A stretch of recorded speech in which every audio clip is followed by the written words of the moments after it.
Hey there. I want to start by saying thank you for tuning in once again to another Enlightened Hearts Ministry podcast.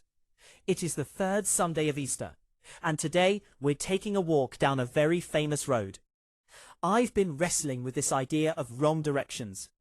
Have you ever felt like you were walking away from the city of peace in your own life, just heading straight into the twilight of a huge disappointment? In today's Gospel from Luke 24, we meet two disciples on the road to Emmaus who are doing exactly that. They are crushed. Their blueprints for the future have been torn to shreds, and they're doing what I like to call grief math.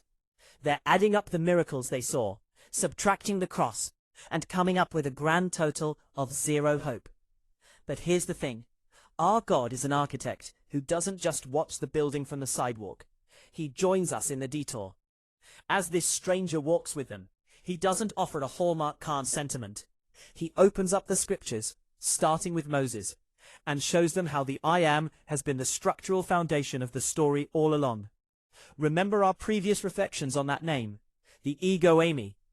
Jesus is showing them that the cross wasn't a mistake in the blueprints. It was the load-bearing beam of the entire universe. The Catechism, specifically CCC 601, tells us that this divine plan of salvation was foretold as a mystery of universal redemption. Sometimes, when it feels like a wall in your life is being knocked down, it's not a disaster. It might just be the architect expanding the room for his grace. St. Jerome used to say that ignorance of Scripture is ignorance of Christ, and we see that clearly here. The disciples' hearts began to burn, not because the circumstances changed, but because they finally understood the plan. Then comes the drop the mic moment at the dinner table. He took the bread, blessed it, and broke it. In Catholic tradition, we recognize this as the first post-resurrection Mass. Their eyes were opened, and suddenly they didn't need him to be beside them anymore because he was now inside them.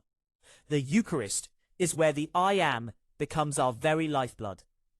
If you're walking in the dark today, if your math isn't adding up, stop rowing against the wind for a second.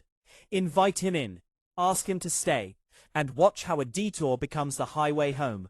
Bread breaks in the dark, heard in word and seen in sign. Hearts burn on the way. Once again, thanks for being part of the Enlightened Hearts family. I'll talk to you soon.